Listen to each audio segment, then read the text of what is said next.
यहूदी ने कहा नहीं, इसने जानबूझकर मुझे कोड़ा मारा, क्योंकि मैं इसके सामने आ गया था और इसने कोड़ा मेरे जड़ दिया है। काजी शुरैह ने अपने पेशकार से पूछा, यह शख्स ये कह रहा है कि कोड़ा जानबूझकर मारा है, तुम क्या कहना चाहते हो? उस पेशकार ने कहा, मैंने जानबूझकर नहीं मारा है। काजी शुरैह ने कहा, गवाह लाओ। अब इस बात की गवाही कौन देगा कि जानबूझ के मारा है या धोखे से लग गया? दिलों का हाल तो अल्लाह ही जानता है ना, है? अब इस बात की गवाही कौन दे? काजी शुरैह का दरबारी गवाह पेश नहीं कर सका, सिर्फ इतना कहता रहा कि मैंने जानबूझ के नहीं मारा, और यहूदी ये कहता रहा कि इसने जानबूझ के मारा। बिलाखिर गवाह पेश न करने की वजह से काजी शुरैह की अदालत जो फैसला सुनाती है, उसने हजारों यहूदियों का दिल जीत लिया। फैसला ये सुनाया जाता है, आए मेरे पेशकार, तुम गवाह पेश नहीं कर सके, यहूदी अपने दावे में सच्चा है, और तुम इस बात का इकरार करते हो कि तुम्हारा कोड़ा यहूदी के लगा है, लिहाजा यहूदी की बात को सच्चा मानते हुए अब तुम्हारा कोड़ा यहूदी को दिया जाएगा और तुम्हें इसी कोर्ट में बाहर खड़ा किया जाएगा। और इस यहूदी को मैं हुक्म देता हूं कि जितनी जोर से मेरे दरबारी ने, मेरे पेशकार ने तुम्हें कोड़ा मारा है, ये एक कोड़ा तुम मेरे दरबारी को, मेरे पेशकार को भी उतनी जोर से मारो। यहूदी उठता है और वो कोड़ा उठाता है और कोड़े को हवा में लहराता है और पूरी ताकत के साथ काजी शुरैह के पेशकार को एक कोड़ा रसीद करता है, एक कोड़ा जम के मारता है। काजी शुरैह कहते हैं बदला पूरा हो गया। मेरे प्यारे साथियों, जरा गौर कीजिए कि कैसा अदल था। हुकूमत हमारी, सल्तनत हमारी, अमीरुल मोमिनीन अली कहा जा सकता था, काजी शुरैह वहीं बैठे थे, वो भी कह सकते थे कि मेरे दरबारी ने आज तक किसी पर जुल्म नहीं किया है, वो जानबूझकर मार भी नहीं सकता है। हाँ, बहुत से मुसलमान भी ये कह सकते थे कि नहीं, काजी शुरैह का ये दरबारी कभी किसी पर जुल्म नहीं करता है, इसने जानबूझकर नहीं मारा है, धोखे से लगा है। लेकिन उन्होंने कहा, दिलों का हाल तो अल्लाह जानता है, मैं ये कैसे मान लूं और ये कैसे कह दूं कि धोखे से लगा है? हो सकता है कि इसके दिल में हो और इसने जानबूझ के बीमार दिया हो, मैं कैसे गवाही दे दूं? किसी ने झूठी गवाही नहीं दी। इस बुनियाद पर काजी शुरैह के दरबारी को भी एक कोड़ा मारा गया। जब ऐसा आदल था तो उस बस्ती में अमन था, उस बस्ती में शांति थी। मेरे भाइयों, कहीं नहीं सुना होगा कि आपने ये जुल्म सितम फलाने किया, फलाने किया, फलाने किया।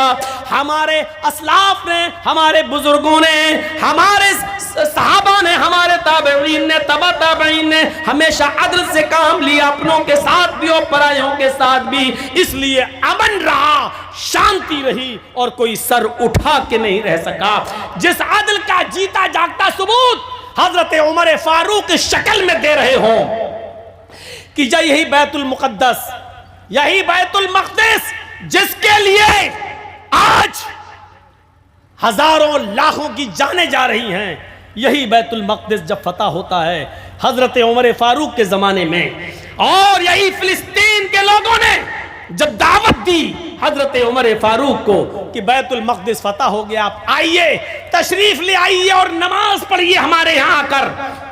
हजरत उमर फारूक जब बैतुल मक़दिस की तरफ जाने लगे, अपने साथियों के साथ जाने लगे, तो आपको ये वाक़या अच्छी तरीके से याद होगा। जिस ऊंट पर बैठे हुए थे, सवार थे, उस ऊंट के ऊपर सिर्फ 2 ही आदमी बैठ सकते थे, तीसरा नहीं। तो एक आदमी उसके ऊपर बैठता था और एक ज़्यादा राह, जो अनाज, जो गल्ला, जो खाने पीने का सामान, सत्तू वत्तू, वो बांध दिया गया है उस ऊंट के ऊपर। 2 लोग जा रहे हैं, 2 लोग, एक तो हजरत उमर हैं और दूसरे उनका गुलाम है। बस इन 2 लोगों पर मुश्तमिल ये काफिला मदीने से रुखसत होता है और बैतुल मक़दिस की तरफ जा रहा है। हजरत उमर फारूक ने कहा कि ऐसा करो, जब मैं ऊंट पर बैठूंगा तो 1 मील तुम इस ऊंटनी की लगाम को पकड़ोगे और तुम लेकर चलोगे, और 1 मील के बाद मैं उतर जाऊंगा, मैं ऊंटनी की लगाम पकड़ लूंगा और फिर तुम इस ऊंट के ऊपर बैठ जाओगे, मैं ऊंट को लेकर चलूंगा। मेरे भाइयों, जनाजा निकल जाएगा आज के हुक्मरानों का। अगर अपनी एयर कंडीशन और ब्लड प्रूफ कार से उतर के 10 कदम भी पैदल चल दें, मेरे प्यारे साथियों, आपने देखा होगा 10 कदम पैदल चल रहे थे तो लड़खड़ा के गिर गए हमारे गुरुजी। जो अपना बोझ खुद बर्दाश्त न कर सके वो चला है पूरी कौम का बोझ बर्दाश्त करने के लिए। यूट्यूब पे पड़ा भरा है, देख लीजिएगा। अब जब तक नाम ना बताऊं तब तक आएगा नहीं, और नाम मैं बताऊंगा नहीं। तुमसे ज़्यादा मुझे इन यूट्यूबर वालों से डर लगता है। तो सोच लीजिए मेरे भाइयों, हजरत उमर फारूक ऊंटनी की लगाम को पकड़ते थे तो गुलाम बैठता था, और गुलाम जब पकड़ता था तो उमर बैठते थे। इसी बीच में ईसाइयों का गिरजा आता है, ईसाइयों का गांव आता है और अजान का वक्त हो जाता है। हजरत उमर और उनका खादिम वुजू बनाकर नमाज पढ़ना चाहते हैं कि ईसाई आते हैं और कहते हैं, अमीरुल मोमिनीन, हमारा गिरजा मौजूद है, आप यहाँ नमाज कहाँ पढ़ेंगे? आप हमारे गिरजा में चले जाइए, हमने उसको धुल दिया है, हमने उसको पाक साफ कर दिया है, हमने उसमें ईसा मसीह की सलीब भी नहीं लगाई है, उनकी मूर्ति भी नहीं लगाई है, आप उस गिरजा में आकर नमाज पढ़ लीजिए। हजरत उमर फारूक फरमाते हैं, अमीरुल मोमिनीन, तुम्हारे गिरजा में नमाज पढ़ने से हमें कोई चीज नहीं रोक सकती है। अगर वहां कोई मूर्ति नहीं है ईसा मसीह की, तुम्हारे ईसा की, जीसस की अगर कोई मूर्ति नहीं है तो हम उसमें जरूर नमाज पढ़ लेंगे। हजरत उमर फारूक के लिए चटाई बिछा दी गई, उनके गुलाम के लिए भी चटाई बिछ गई, और जैसे ही हजरत उमर उस गिरजा में जाते हैं और नमाज पढ़ना चाहते हैं, लेकिन पढ़ते नहीं है, उस गिरजा से बाहर निकल आते हैं और बाहर उन्होंने एक जंगल में अपनी चादर बिछाई और वहां नमाज पढ़ ली। ईसाइयों ने रोते हुए कहा, अमीरुल मोमिनीन, क्या हुआ? क्या हमारा गिरजा नापाक था जिसमें आपने नमाज नहीं पढ़ी? हमने तो आपको इजाजत दे दी थी, आपने इस जंगल में खुले मैदान में नमाज पढ़ना गवारा कर लिया और हमारे मजबूत गिरजा में आपने नमाज नहीं पढ़ी। हजरत उमर फारूक ने उस ईसाई को गले से लगाया और फरमाया, मेरे भाई ऐसी बात नहीं है, तुम्हारा गिरजा तुम्हारे लिए पाक है, तुम अपने मजहब के मुताबिक उसमें इबादत करते हो, करो। मैं उसमें नमाज पढ़ना चाहता था, लेकिन मैंने ये सोचा कि अगर आज मैंने इसमें नमाज पढ़ ली और मेरे गुलाम ने इसमें नमाज पढ़ ली और बाद में आने वाले मुसलमानों को, बाद में आने वाली नस्ल को अगर ये पता चला कि ईसाइयों के इस गिरजा में उमर ने नमाज पढ़ी थी, तो ऐसा ना हो कि बाद में आने वाली नस्ल तुम्हारे इस गिरजा पर मस्जिद होने का दावा कर दे कि इसमें तो उमर ने नमाज पढ़ी थी, और तुम उसको गिरजा वापस न करो तो गुस्से में आकर वो तुम्हारे गिरजा को तोड़ दे और इस जगह वो अपनी मस्जिद बना ले। इसलिए मैं इस गिरजा से निकल गया ताकि बाद में आने वाली नस्ल को यह पता चल जाए कि उमर फारूक ने इस गिरजा में इसलिए नमाज नहीं पढ़ी ताकि बाद में आने वाले लोग कहीं इस गिरजा को मस्जिद न समझने लगे। हजरत उमर फारूक ने इस डर से उसमें नमाज नहीं पढ़ी कि बाद में आने वाले लोग इस गिरजा को कहीं अपने मस्जिद न समझने लगे, इसलिए इस मस्जिद पर, इस गिरजा पर कब्जा न कर ले। इन बेईमानों से कौन पूछे, इन बेईमानों से कौन कहे कि तुम्हें तो सर छिपाने के लिए फिलिस्तीनियों ने थोड़ी सी जमीन क्या दे दी कि आज तुम उसको अपने बाप का माल समझकर उस पर काबिज हो गए। जिन्होंने तुम्हें शरण दी, जिन्होंने तुम्हें पहनने के लिए, कपड़ा रहने के लिए तुम्हें झोपड़ी दी, अपनी जमीन पर तुम्हें बसाया कि तुम तो लुटे और पिटे हुए थे, तुम्हें तो हिटलर ने बड़ी बेदर्दी से कत्ल किया था, लाखों यहूदियों का कत्ल करने के बाद मुट्ठी भर लोगों को छोड़ दिया था, तुम्हें ना जर्मन जगह दे रहा था, ना फ्रांस तुम्हें जगह दे रहा था, अरबों की सरजमीन पर गए, इन्हीं फिलिस्तीनियों ने तुम्हें शरण दी, तुम्हें अपने आप बसा लिया कि तुम लूटे और पिटे हुए थे, तुम्हें तो किसी ने सर छिपाने की जगह नहीं दी। आज ये अमेरिका जो तुम्हारा बाप बना फिर रहा है, नाजायज बाप, ये भी तुम्हें शरण नहीं दिया, ब्रिटेन ने भी तुम्हें शरण नहीं दी, तुम्हें शरण दी तो अरबों ने दी, और आज तुम हमारी बच्चों का खून कर रहे हो, आज हमारी बच्चों का कत्ल कर रहे हो। यहूदियों की ये कौम कितनी बदतरीन कौम है। हिटलर ने सारे यहूदियों को जब कत्ल कर डाला, मार डाला, तो मुट्ठी भर यहूदियों को छोड़ दिया, और उसने जब इनको छोड़ा तो कहा, लोगों मैं चाहूं तो इन मुट्ठी भर यहूदियों को भी कत्ल कर दूं, मैं चाहूं तो इन हिटलर, मैं चाहूं तो इनको भी मार दूं, खत्म कर दूं, लेकिन मैं इन मुट्ठी भर यहूदियों को इसलिए छोड़ रहा हूं कि ये कितनी नालायक कौम है, ये कितनी हरामी कौम है, ये कितनी सुअर कौम है। अब इसलिए इसका जायजा लेने के लिए मैंने छोड़ा, ताकि बाद में आने वाले लोगों को पता चल जाए कि हिटलर ने लाखों यहूदियों को कत्ल क्यों किया। इनका हरामी पना देख ले, इनका सुअर पना देख लिया जाए, इनकी शैतानियत देख ली जाए, और उसके बाद अंदाजा लगाया जाएगा कि देखो हिटलर ने इन यहूदियों को मार के सही किया। और यकीनन आज मैं बेबान के दोहल कह सकता हूं कि हिटलर ने सही किया था, लेकिन गलती ये कर गया, इन चंद मुट्ठी भर लोगों को भी वो छोड़ गया।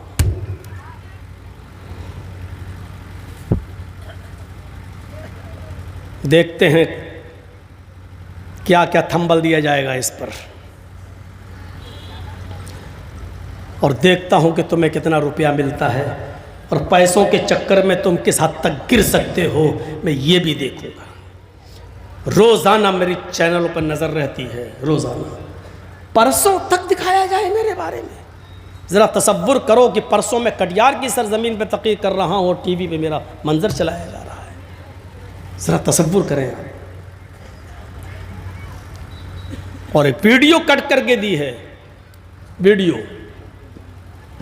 और वीडियो कहां से निकाली है उसने, उसका नाम भी दिया, इंडियन मिक्स वाइज्ड। इतना नालायक चैनल वाला है ये, जिसको मैं सब कुछ बोल चुका हूं, कह चुका हूं, लेकिन ये अपनी हरकत से बाज नहीं आ रहा है। मेरे भाइयों, तसव्वुर कीजिए, एक तरफ अदल यहां देखिए और एक तरफ अदल वहां देखिए। हजरत उमर ने नमाज नहीं पढ़ी, फिर वहां से चले, और चलते चलते जब बैतुल मुकद्दस आ गया, 1 मील की दूरी पर रह गया, लोग हजरत उमर का इस्तिकबाल करने के लिए खड़े हैं। ईसाइयों की औरतें छतों पे खड़ी हैं, ईसाई जमीन पर हैं, लेकिन किस्मत देखिए, किस्मत, जब 1 मील बैतुल मुकद्दस रह गया, उसी वक्त हजरत उमर फारूक के ऊंटनी की लगाम पकड़ने की बारी आ गई। गुलाम मसलम को ऊंट पे बैठना है, और हजरत उमर फारूक को ऊंटनी से उतरकर ऊंटनी की लगाम पकड़ के बैतुल मुकद्दस तक जाना है। हजरत उमर फारूक ने कहा, आए असलम, ऊंटनी रोको। ऊंटनी रोक दी। हजरत उमर ऊंटनी से छलांग लगा कर नीचे गिर गए, उतरे। कहा, असलम तुम बैठो। और हजरत असलम क्या कहते हैं, अमीरुल मोमिनीन, 1 नहीं आज मैं 2 मील चलने को तैयार हूं। सामने लोग मंजर देख रहे हैं। अमीरुल मोमिनीन, अगर आप ऊंटनी की लगाम पकड़ेंगे और मैं आप इस ऊंट पर बैठूंगा तो आपकी इज्जत का कचरा निकल जाएगा। लोग क्या सोचेंगे, यहूदी और ईसाई क्या तसव्वुर करेंगे कि इनका अमीरुल मोमिनीन की कोई हैसियत नहीं है, गुलाम इनसे ज़्यादा हैसियत रखता है और वो ऊंट के ऊपर बैठा हुआ है। हजरत उमर फारूक का जो जवाब था वो सुनिए। कहते हैं, अय मेरे खादिम असलम, अगर आज तू ऊंट के ऊपर नहीं बैठा और ज़बरदस्ती तुमने मुझे बिठाल दिया तो इस्लाम का कचरा निकल जाएगा, इस्लाम का जनाजा निकल जाएगा। उमर को ये मंजूर है कि उमर की इज्जत का जनाजा निकल जाए, लेकिन उमर को ये मंजूर नहीं कि इस्लाम के अदल का जनाजा निकले। आए मेरे खादिम, तुम्हें ऊँटनी के ऊपर बैठना पड़ेगा। जबरदस्ती असलम से कहा बैठो, और असलम को ऊँटनी के ऊपर सवार करवाया और खुशी खुशी ऊँटनी की लगाम को पकड़ा। बारी हजरत उमर फारूक की थी, इसलिए ऊँटनी की लगाम को पकड़ के चल रहे हैं।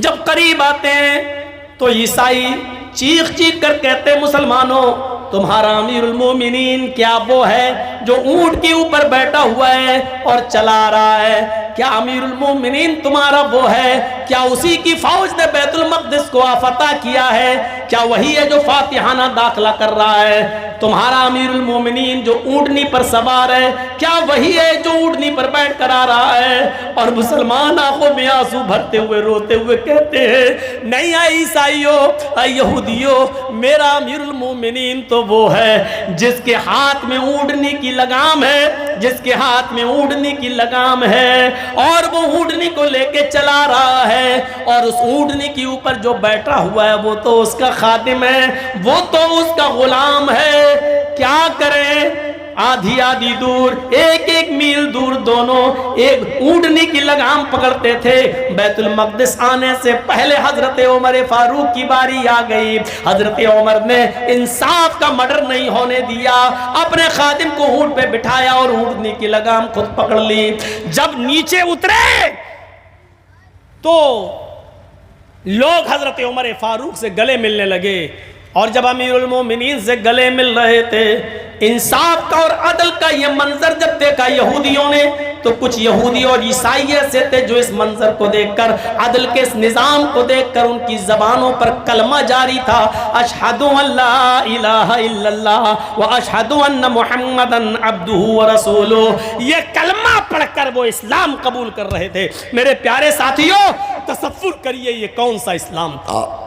ये अदल था तो अमन था, ये अदल था तो यहूदी भी महफूज थे, ये अदल था तो ईसाई भी महफूज थे। और जब अदल मिटाओ तो आज भारत के अंदर ईसाइयों पर भी जुल्म होता है, आदिवासियों पर भी जुल्म होता है, हम मुसलमानों पर भी जुल्म होता है, क्योंकि जिस मुल्क में अदल नहीं होगा वहां जुल्म होगा, और जहां अदल होगा वहां शांति होगी। इसलिए महात्मा गांधी जी ने भी यही कहा था कि इस मुल्क में अदल कायम करो और उमर फारूक जैसा अदल कायम करो, भारत को खून खराबे से बचा लोगे, भारत में अमन और शांति पैदा हो जाएगी। जब तुम भारत में अंदर अदल और अमन अदल कायम करोगे तो शांति शांति हो जाएगी। मेरे भाइयों, अदल ही शांति का जामिन है, अदल ही अमन व अमान का जामिन है। जिस मुल्क में, जिस मोहल्ले में, जिस घर में, जिस बस्ती में, जिस कंट्री में, जिस स्टेट में और जिस दुनिया में मेरे भाइयों अदल नहीं होगा वहां जुल्म होगा।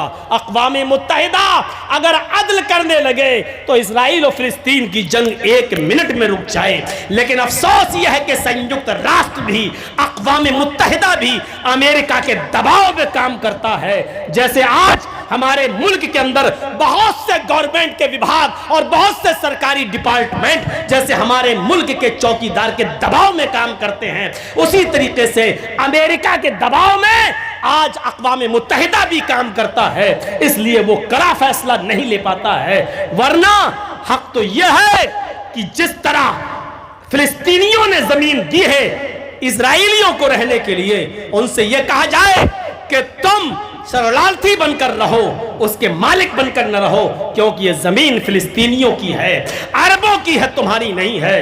तुम इन्हीं के बच्चों को मारते हो, इन्हीं के बच्चों को खत्म कर रहे हो मेरे भाइयों। लेकिन इतनी जुर्रत अक़वाम मुत्तहिदा के अंदर भी नहीं है जो हक बात कह सके और अदल और इंसाफ की बात कह सके, नहीं है इतनी हिम्मत।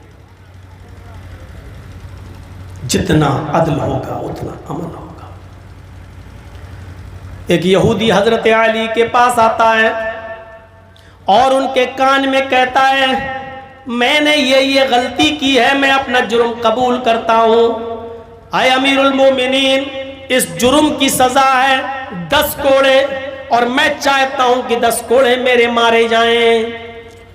हजरत अली ने फैसला सुना दिया कि इस यहूदी ने अपना जुर्म खुद कबूल कर लिया है, इसलिए किसी गवाह की जरूरत नहीं है। लोगों अब किसी गवाह की जरूरत नहीं है, लिहाजा इस यहूदी को 10 कोड़े मारे जाएंगे।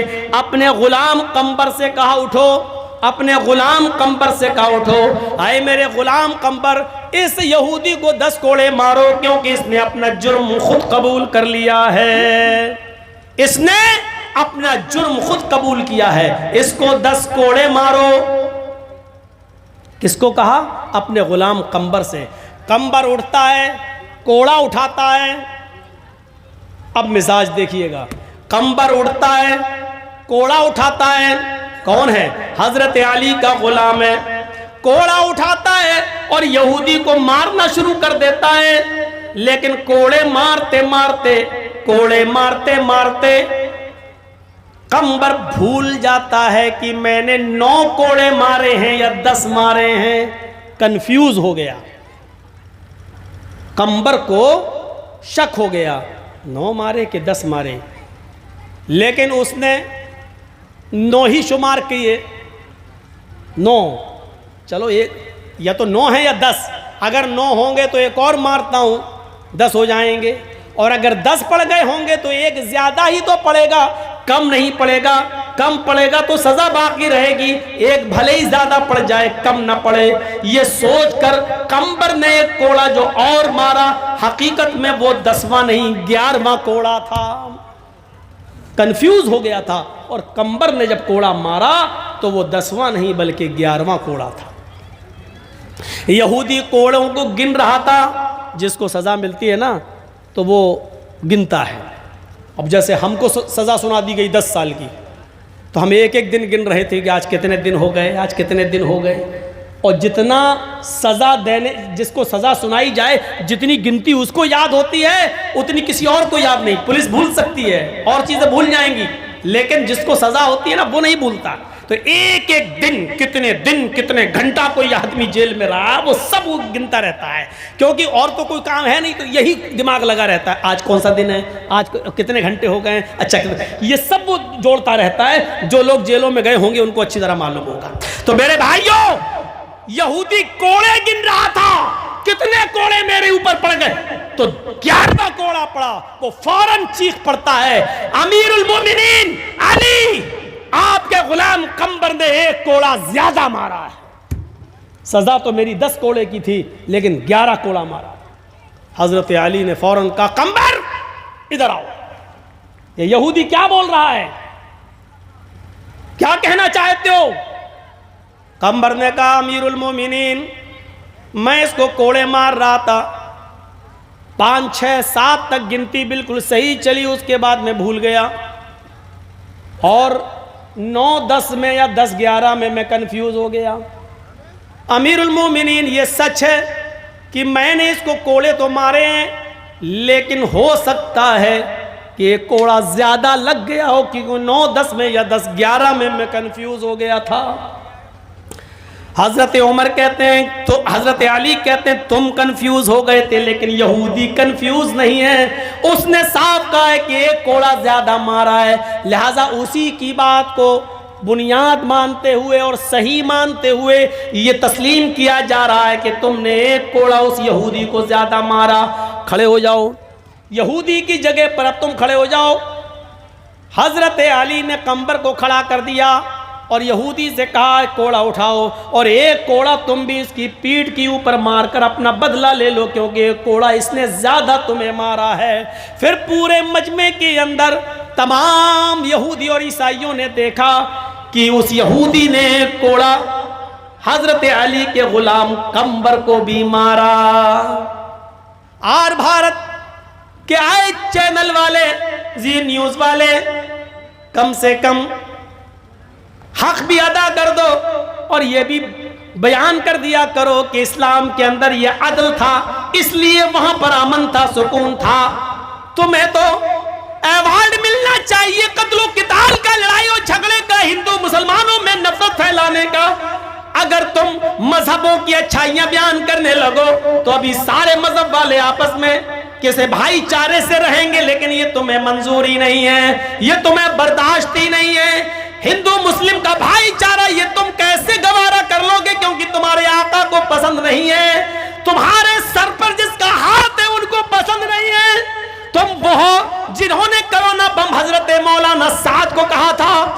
वही हो जिन्होंने निजामुद्दीन के अमीर को, तबलीगी जमात के अमीर को कोरोना बम कहा था।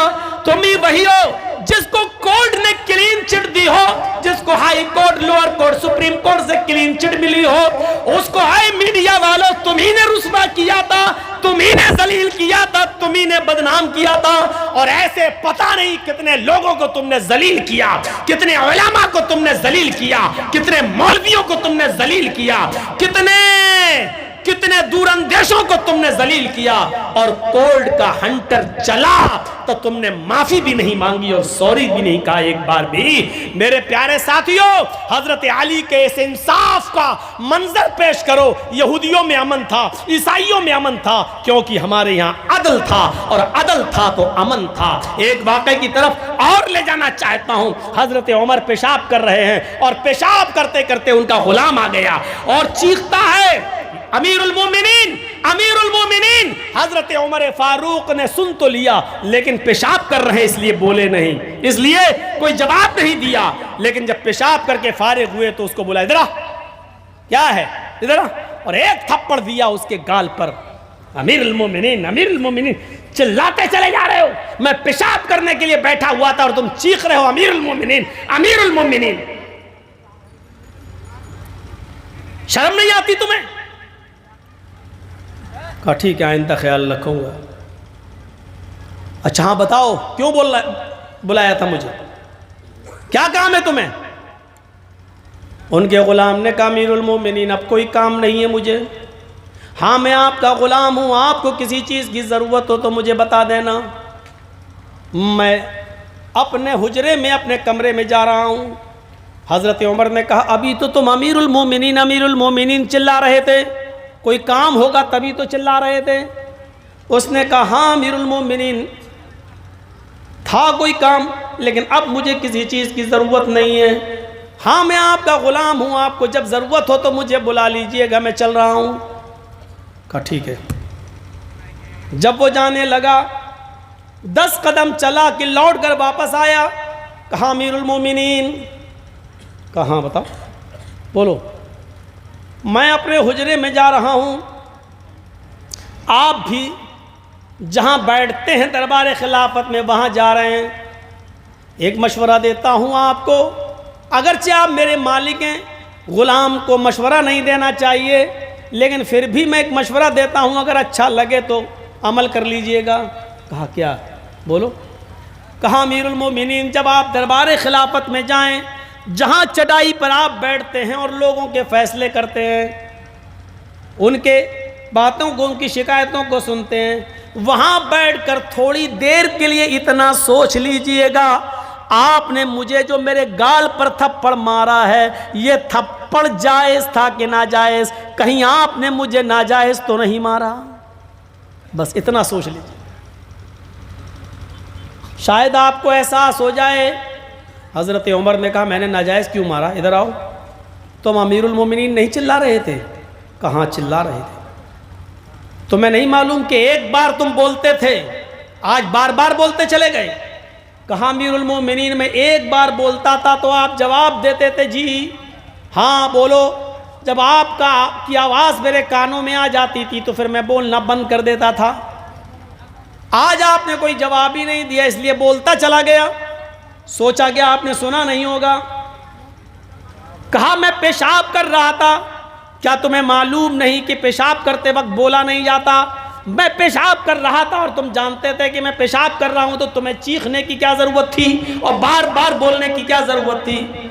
उसने कहा अमीरुल मोमिनीन, मैं उस ज़ात की कसम खाकर कहता हूँ जिसके कब्ज़े में मेरी और आपकी जान है, मुझे इस बात का बिल्कुल इल्म नहीं था कि आप नाली के किनारे बैठकर पेशाब कर रहे हैं। अगर मुझे इस बात का इल्म होता तो मैं कभी बार बार नहीं चीखता। मैं अल्लाह की कसम खाकर कहता हूँ मुझे इस बात का इल्म ही नहीं था। हज़रत उमर फारूक ने कहा, ऐ मेरे ग़ुलाम खादिम, तुमने उस ज़ात की कसम खाई है, अल्लाह की इज्जत व जलाल की कसम खाकर इस बात को बोला है कि मुझे मालूम नहीं था।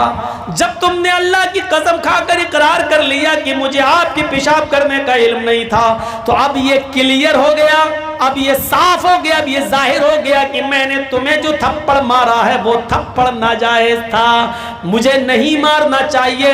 अब इंसाफ का तकाजा ये है कि मैंने सबके सामने तुम्हें थप्पड़ मारा, तुम भी अपना हाथ उठाओ। उमर फारूक अपना गाल पेश कर रहा है। इस मुल्क के हुक्मरानों और चौकीदारों, हजरत उमर अपने आप को पेश कर रहे हैं।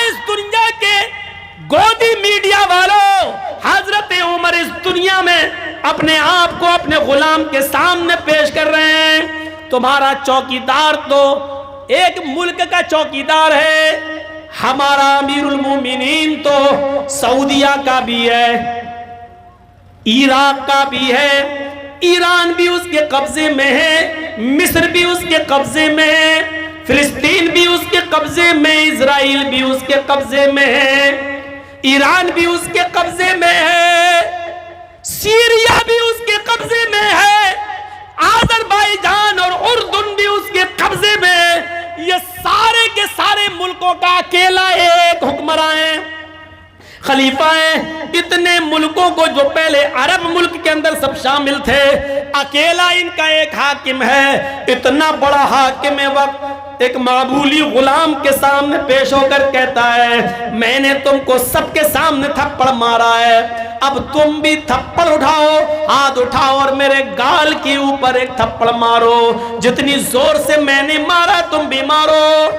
गुलाम कहने लगा अमीरुल मोमिनीन, आपको अपनी गलती का एहसास हो गया, बस यही मैं चाहता था और आपको आपकी गलती का एहसास हो गया, मैंने आपको माफ कर दिया, मैं आपको थप्पड़ नहीं मार सकता। हजरत उमर कहते नहीं, तुम आज इसलिए थप्पड़ नहीं मार रहे हो क्योंकि मैं तुम्हारा आका हूं, मैं तुम्हारा मालिक हूं, मैं अमीरुल मोमिनीन हूं, मेरी इस डिग्री का, मेरी इस पोस्ट का तुम ख्याल करते हुए मुझे थप्पड़ नहीं मार रहे हो। कयामत के दिन तुम मुझसे इंतकाम ले लोगे, मैं कयामत के दिन इंतकाम नहीं दूंगा। इस भरे मजमे में तुम्हें मुझे थप्पड़ मारना होगा, इसी दुनिया में तुम्हें अपना इंतकाम लेना होगा। इस वक्त ये मत सोचो कि मैं अमीरुल मोमिनीन हूं, मैं एक मुजरिम की हैसियत से आपके सामने पेश हूं। आए गुलाम, मुझे अपना मुजरिम समझकर बदला ले ले और एक थप्पड़ मेरे गाल पर मार, कयामत के दिन में तुझे बदला नहीं दे सकता, मेरे पास इतनी नेकियां नहीं होंगी कि मैं तुझे नेकियां दे सकूं। वो गुलाम भी रोने लगा और रोते रोते कसम खाकर कहने लगा अमीरुल मोमिनीन, मैं उसी अल्लाह की इज्जत और जलाल की कसम खाकर कहता हूं, उस रब्बुल आलमीन की किबरियाई की कसम खाकर कहता हूं, मैंने आपको दिल से माफ कर दिया है, मैं कयामत के दिन आपसे इंतकाम नहीं लूंगा, मैं कयामत के दिन आपसे बदला नहीं लूंगा। अमीरुल मोमिनीन, मैंने आपको माफ कर दिया। हजरत उमर ने झट से आसमान की तरफ देखा और कहा अल्लाह, इस गुलाम के गवाही पर तू भी गवाह बन जा, इसने तेरी इज्जत और जलाल की कसम खाकर कहा मैं कयामत के दिन बदला नहीं लूंगा। आय अल्लाह, इसने तेरी इज्जत की कसम खाकर कहा है कयामत के दिन तू गवाह रहना, ये मुझसे अब इंतकाम नहीं ले सकता है, मुझसे बदला नहीं ले सकता, इसलिए कि मैं दुनिया में बदला देने के लिए तैयार हूं और ये तेरी जात की कसम खाकर मुझे माफ कर रहा है। हाय अल्लाह, इसने मुझे माफ कर दिया, तू भी मुझे माफ फरमा दे। मेरे भाइयों, गौर कीजिए, अदल का ये कौन सा पैमाना था, अदल का ये कौन सी तराजू थी और अदल का ये कौन सा पैमाना था। मेरे भाइयों, इस अदल ने अमन और सुकून पैदा कर दिया था। यहूदी भी सुकून से थे, ईसाई भी सुकून से थे, किसी को कोई शिकायत नहीं थी क्योंकि अदल था। आज हम गुजारिश करेंगे कि इस मुल्क में अदल कायम करो ताकि अमन पैदा हो जाए। और ये मैं नहीं कह रहा हूं, महात्मा गांधी जी ने भी कहा था कि जितना भारत में अदल होगा उतनी शांति होगी। और उन्होंने तो यहां तक कहा, हजरत उमर जैसा अदल भारत में पैदा करो ताकि खून खराबा ना हो और भारत में शांति बहाल हो जाए। मेरे प्यारे साथियों, 3:40 तक 1.5 घंटे के इस खिताब के अंदर मैंने आपके सामने जो बातें बताई हैं, उन बातों का लब्बे-लुबाब यही है कि इस्लामी अदल तभी कायम होगा, इस अमन और अमान तभी कायम होगा जब अदल होगा। इसलिए अपने घरों में अदल पैदा कीजिए, अपनी बीवियों के साथ, पड़ोसियों के साथ, यतीमों के साथ, गरीबों के साथ, औलाद के साथ, सबके साथ अदल कीजिए। आप इंशाअल्लाह जहां जहां अदल करेंगे अमन ही अमन पैदा होगा। हम अल्लाह से दुआ करते हैं कि इलाहुल आलमीन हमारे मुल्क में अमन व अमान पैदा फरमा दे। आए अल्लाह दुनिया में अमन व अमान पैदा फरमा दे।